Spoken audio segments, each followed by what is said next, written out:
Hey guys, how you going? Hope you're all doing very well. This afternoon I'm going to be doing another movie review for you all, so hopefully you find this one interesting. This movie is a horror film from the United States, English language, released in the year 2022, directed by Ryo Kitamura, and this film is called The Price We Pay.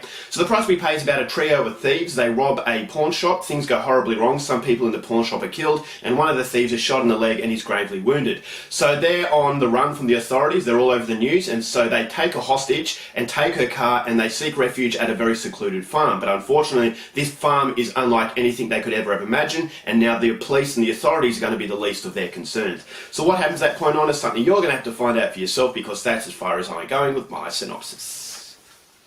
Now my thoughts on The Price We Pay. If I'm being brutally honest, I wanted to love this movie, but I have to say it's one of the most uninspired horror films I've seen in a very long time. It's not the worst horror film made out there, but it's definitely one of the most forgettable because it doesn't really provide an entity of itself. It really is a forgettable, generic experience, and it's something that's very disappointing because Ryo Kitamura does have a lot of talent, but ever since his original Japanese movie Versus, he really hasn't made a good film, and that pains me to say because he does have a lot of ability. Versus was absolutely crazy. It had a lot of practical effects in that movie, and I just thought as though that was a really exciting platform to really jump off. But ever since getting the attention of the United States, he's really gone downhill, and it seems that he's really capitalizing upon his name. And so he's made a name for himself, but that's enough for him because his movies have gone on a downward spiral. Now, Midnight Meat Train was okay, but the problem with Midnight Meat Train, it had a lot of CGI violence, and that was something that really was a far stretch from Versus. Versus actually had some creative violence, whereas Midnight Meat Train, this is a director who glorifies violence. It's a director who really basks in the depravity, which is something I really like,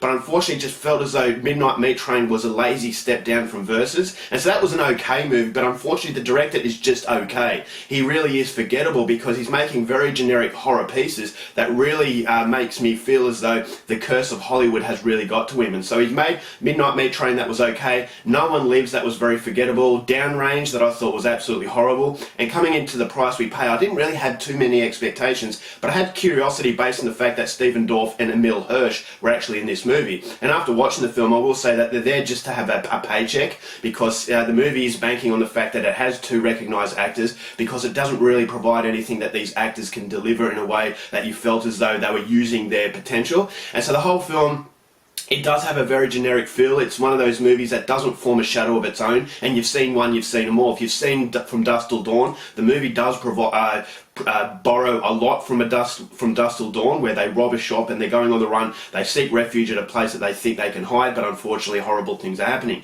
And this movie does borrow a lot of the formula of From Dusk Till Dawn, but again, it doesn't really make a shadow of its own. And this is ultimately the biggest issue with this movie, is that there are set pieces that I've seen before, there are gore effects that I've seen before, there are gore effects that are done in a CGI way. The gore effects aren't quite as good as I really wanted them to be, and so you're constantly asking yourself, why did this movie exist? And unfortunately the answer to that question is that it exists solely for a paycheck, and the fact that Ryo Kitamura is really making a name for himself, and he's just riding on that name. He's not riding on the fact that his movies are getting bigger and better. Unfortunately they are going on a downward spiral, and as I said, he hasn't made a really impressive film since his Versus, and so it really created a strong platform to jump off, but he would have been a lot better if he stayed within the confines of Japan instead of going into the Hollywood curse, because this movie is a prime example of what Hollywood's all about. It's just laziness. There's a lot of, as I said, CGI violence. Some of the formula and the set pieces, I thought, okay, you've seen one, you've seen them all. It was very uninspired,